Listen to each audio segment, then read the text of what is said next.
right. So for those of you that are catching us live on Patriot FB and on our website streaming and so forth and so on, we take a quick break to allow commercials to be inserted there. And so thanks for riding with us. Okay, so I'm going to wrap this list up quickly because I want to get onto this issue going on over in the Ukraine. But so we were running through this list of 20 things, and we got as far as 15, which is they claim to know the future. Example, which industry to subsidize, i.e. creating the monopoly thing, right? While showing no evidence that they even understand the past. And the evidence is all around us, folks. Anytime government picks the winners and losers, or subsidizes this industry at the expense of that industry, or gets involved in industry at all, that's not government's role. I get it that they can protect the environment for all of us by saying to a company, hey, you can't pour, toxins into a lake or a stream, or you cannot pollute the air that we all have to breathe. And that's acceptable. But if you're going to create that kind of a rule, but then say, but we're going to exempt this particular favorite because he donated a lot of money to us, then that's a completely different set of circumstances. Or in the existence of where we are today with energy, if you're going to say, we don't like coal, so we're going to shut down all the coal plants, but we don't have a solution to replace the electricity that they generate, that's the old adage of, well, I'm going to quit my job even though I don't have another one, and eventually I'll find another one, and I'll be all right. That's a fool's game. Didn't you remember when your mother said to you, don't ever quit one job until you have the other one in hand? I rest my case. Okay. 16. They dislike business less because they have sound arguments. I'm sorry, that didn't. Let me restart that. They dislike business less because they have sound arguments against it, and more because they had no idea how to start or run one themselves. Bingo. Most people in government have never been in enterprise. They have no idea what it's like to have to hire people, fire people, make a payroll, come up with a creative and intuitive way to either create or manufacture a product, market it, sell it, produce it, distribute it. None of that. They have no idea about how you operate in the real world. In fact, most of them come from an area where they actually don't produce anything but angst. They are called esquires, lawyers. By the way, that is a title and a foreign emolument and title, which according to the original 13th Amendment would require that they give up their citizenship as they are ousted into exile. Yes, I'm going to do a whole show about the 13th Amendment, and I'm going to probably have Tom Lacavara come on from Resurrect the Republic on Patriot FB to do that show with me because it's mind-blowing. Yeah, I know. What are you talking about, the 13th Amendment? The original 13th Amendment was quietly removed. And we'll talk about it. If you don't know what it is, go type it into your browser, the original 13th Amendment. Okay. 17. They criticize people and companies for not paying more in taxes than they are legally required to. Yet they never make any donations to government themselves beyond their own legal tax liability.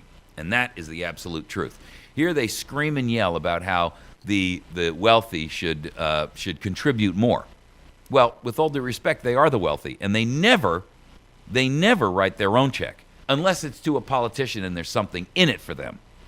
Then suddenly, boy, the sky's the limit. They can write all the money they want. How shameful, right? By the way, if all of these PACs on both sides of the political aisle, whether the Republican or Democrat, if both of these PACs actually spent some of the money that they are squandering on television ads to try to manipulate your mind, used it towards the creation and the construction of actual profit-generating revenue and revenue-generating enterprises, boy, we'd have a whole lot more people employed in this country. But they're not really interested in that, see? And don't make any mistake about it, the statists are on both sides of the aisle. In fact, after you listen to this list, there ain't a guy or girl you can find on the Republican or the Democratic side that does not fit this list. 18. They are angry most of the time, have no sense of humor, and can't even tell a joke that's reasonably funny. That's pretty accurate. 19. They've perfected the fine art of the double, and I'm guilty of that last one myself, I think, sometimes. But that's because I'm righteously angry that we're all getting whack-a-moled. 19. I don't get anything out of this show. It costs me money every month to do this program. So there's no financial remuneration. I definitely don't need you to confirm and assure me that my thinking process is correct, and I get zero out of it from an ego perspective. Trust me, I wish that this was all some utopian, perfect little world that we could all live in, and I could do nothing more than go back and run my own business and live my own life. Trust me. You have no idea what this costs to do this show, and I don't mean money. 19. They've perfected the fine art of the double standard, exempting their own from the very actions that they criticize in others. And that is the truth. And that'll go to our last segment this morning, which is libs seek to silence the money monster that they've unleashed. And then, finally, number 20, they appeal to the worst in us by emphasizing racial division, pitting class against class, and buying votes with other people's money. And ladies and gentlemen, that's both sides of the political aisle. Never be fooled by one party saying, we represent you. Because the only people that they represent, and the only thing they represent, is one, themselves, and two, their party and the statist platform that they run on. Finally, in The Art of War, Sun Tzu advised us, know your enemy and know yourself, and you can fight 100 battles without disaster. Perhaps so, but it sure seems that the more you know about the statist, government-worshipping folk, the harder it is to actually figure them out. Well, no, it really isn't. The truth is, we know exactly who they are and how they operate and why they do. Okay, because they intend to rule. You. Okay, let's get into this Ukrainian thing before we run out of time. The Ukraine is on the western... Okay, for those of you that aren't familiar with the geography here, and I strongly encourage you to educate yourself. In fact, I've posted maps of the Ukraine on our website this morning, and I did so for a very, very good reason. If you don't understand the geography of a place, it's hard for you to grasp what's going on. And so, for the benefit of everybody out there, and myself, I posted up a picture of a map of the Ukraine. Now, where a lot of the action is happening right now is in Crimea, which is down on the very, very bottom of the country. For the record, the Ukraine is on the western end of Russia, and it is between like Romania and Poland. Poland's up here, Romania's down here, then you've got the Ukraine, then you've got Russia. And for the most part, the eastern side of the Ukraine has always cleaved to Russia as their parent country, if you will, and it is mostly occupied by Russians and Russian, concepts, cultures, and so forth. The western side of the Ukraine has always been more allied, if you will, at least monetarily, economically, and political thought-wise, to the Western countries, which would be the Eurozone, Europe, right? So, and by the way, for the record, Russia is still considered Asia. Not in the way that you would normally think of Asia, but it is considered Asia. So recognize that when you've got, and at the bottom is Crimea. That is the crown jewel of Russia, and it is the crown jewel of the Ukrainian nation. It is a beautiful, wonderful place. It is sitting right in the middle of the Black Sea, and it is the heart of the Ukrainian nation. Now, that is where most of the activity is happening right now, and that's the reason why I wanted to post that up there. So as we move forward and we start to see things unveiling themselves as time goes on here, you're going to see that area is right now the one that's under siege. These two airports in Crimea this morning were declared to be seized by gunmen, and they're calling it a military invasion, at least the new coalition government of the Ukraine, which threw off the Russian-sponsored dictator, Yanukovych. And Yanukovych fled, if you recall, to Russia, and he's been hiding out in Moscow and under the protection of Russia. Now, Russia does not want to lose or have the Ukraine split away. For the record, if you don't remember the history of the Ukraine, and I'm not going to give you an in-depth one because, one, I don't have it at the tip of my fingers, but more importantly, we don't have the time for that. The Ukraine was and has always been a vast storehouse of food production for Russia. And if you recall, in fact, the Ukraine is known as the breadbasket. So it's much like, I would say, our Midwest might be construed, right, with all the production of grain and food and cattle and so forth and so on. The Ukraine has lived through an enormous amount of terror, frankly.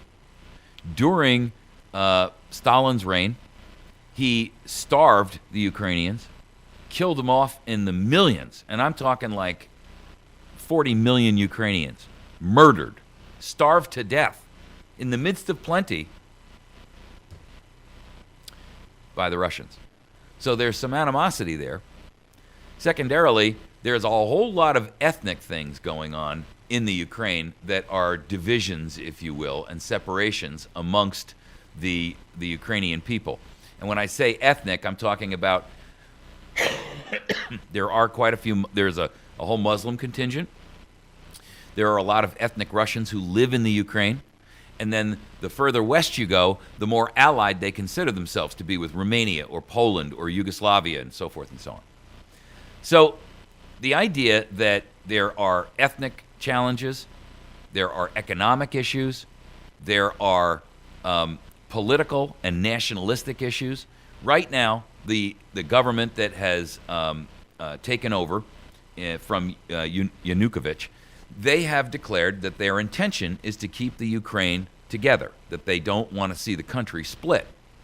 And if you look at the map that I posted up on our Facebook page, you'll see that there is a natural split that kind of runs through the entire country, north to south, right, which almost splits it east and west.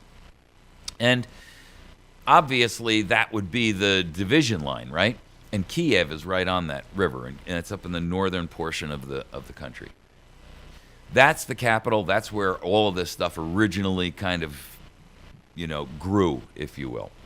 At this stage in the game, what you have is a lot of concern globally that the Ukraine is going to be the centerpiece of this struggle between the Eurozone countries and Russia. And I got to tell you, here's my biggest concern about it. The IMF, the International Monetary Fund, they and the Western countries and also Europe now in the Eurozone, the European Union, they have been discussing ways to create a monetary bailout because the Ukrainian monetary currency is under collapse right now because anytime you got a war, that's the first thing that happens. And to try to keep the country solvent, they're planning on stepping in. Here's the problem.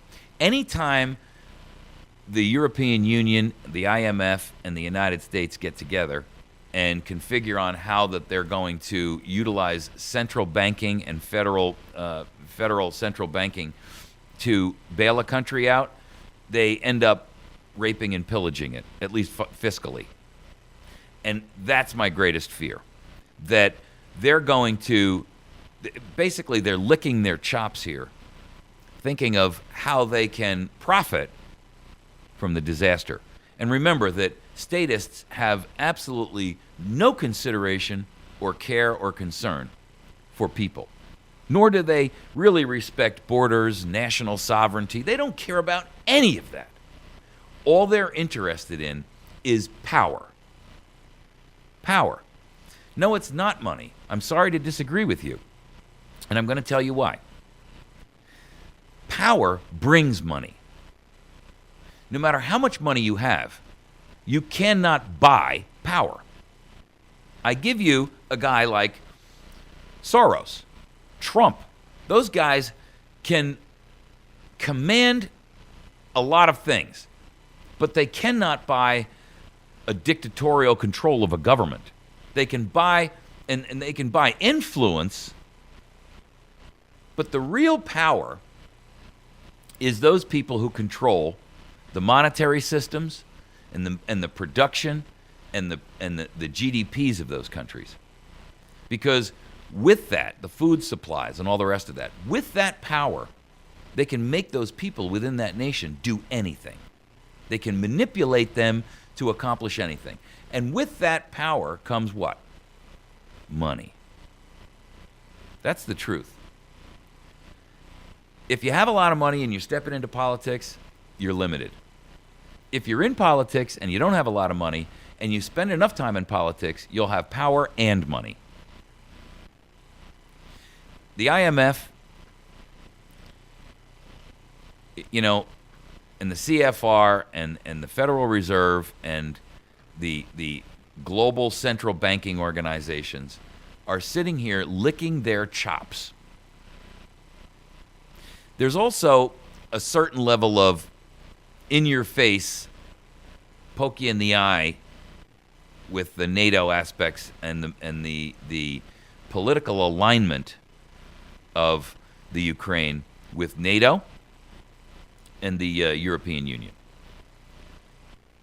The problem is this, folks. As we see this thing begin to unravel, it could well involve the United States into not just a political conflict, but a military conflict, and I'll tell you why. Putin is a dangerous man. He's also feeling pretty flush right at the moment. He has alerted 150,000 troops, 150,000 people, on the western side of Russia. For all intents and purposes, for all we know, the Crimea airports that have been taken over and the capital, their parliamentary building, it may well be by Russian troops. They won't expose who they are. They're wearing no insignia, but they are flying the Russian flag, which ought to tell you something. Now, they're not wearing Russian insignia because they don't want to be accused of, Russia doesn't want to be accused of invading another country. But I got to tell you something. There is no way that Putin is going to let the Ukraine walk away easily.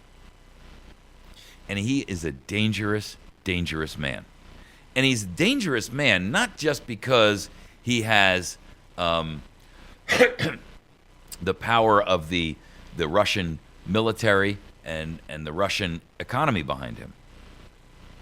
He's a dangerous man because he has an ego. He has an ego that is massive. And he is completely and totally willing to be extraordinarily cruel. He has no concept of the rights of individuals.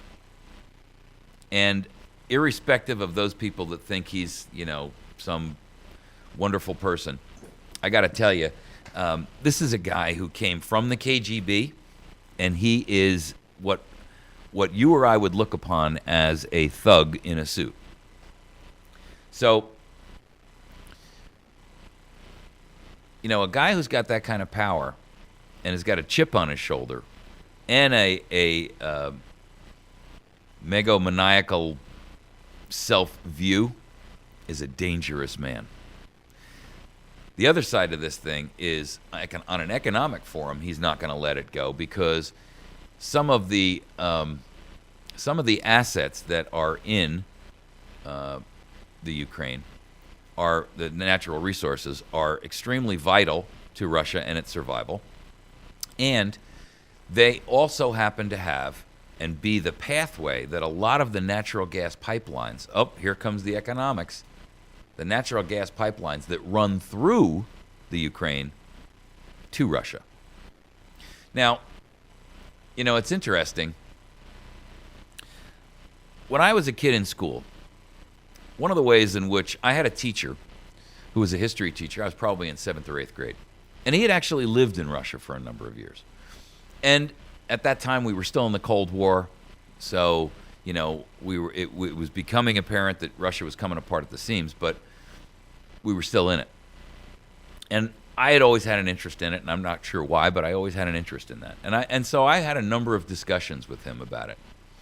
And he, the way he couched it to me was kind of interesting. And that was that Russia always had all these satellite countries, and they used them as a political buffer against invasion from foreign countries. So, I mean, if you look just to the west of the Ukraine, you have Romania, and then to the northwest, Poland. And Germany in World War II, immediately went into Poland. But that protected Russia, if you will. The Ukraine was the buffer zone, the land buffer, right? Before they could get to the motherland. The Soviet Union always used all of those satellite countries as buffers to protect them from invading enemies. And they still view them that way. I mean, just because, we've seen 15 or 20 years of some level of the collapse of the dictatorial communism underneath, or at least it's publicly displayed, doesn't mean that these people who were in power 15 years ago are not still seeking to regain that power. And I'm going to tell you something. Putin wants to put back together what he had under the USSR, which is now called the Russian Federation, but for all intents and purposes, folks, it's the same doggone thing.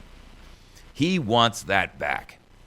And the Ukraine is a key piece in that puzzle. I'm very deeply concerned because stuff like this, which starts out to be these little regional conflicts, can explode into something much bigger. And here's where I'm really worried. The people on our side are so inept, so incompetent, so stupid. We've got the likes of John Kerry and Barack Insane Obama who are going to be setting the policies that are going to involve the United States or not involve the United States in this issue. And here's the point. I don't trust those people to walk my dog. I surely don't trust them with the involvement of a international conflict like this, of this size. It's one thing when you're going over there and you're going to smack Molly around because they're a little guy. It's another thing when you're talking about fooling around on the borders of Mother Russia. You watch and see, folks. If this thing doesn't get toned down soon, it's going to get ugly. All right, we're going to take a break. When we come back in our next segment, we're going to talk about the NSA, the GCHQ, and how those two combined have been spying on millions of people utilizing Yahoo's webcam communications system, capturing millions upon millions upon millions of images and video. And they've been doing it now. None of these people were suspected of any kind of terrorism or anything along those lines. So the question is, why are you spying on them? And two, a lot of what they captured was sexual in its nature. In other words, these were sexual webcams or pornography or just people that they were spying on. Here's the biggest problem with that. They kept it, and they're insisting on keeping it. And I got to question the motive behind that. The only thing I can think of reasonably is that it places those people who have that information in a position to utilize it against someone at a future date. We'll be back in just a moment. You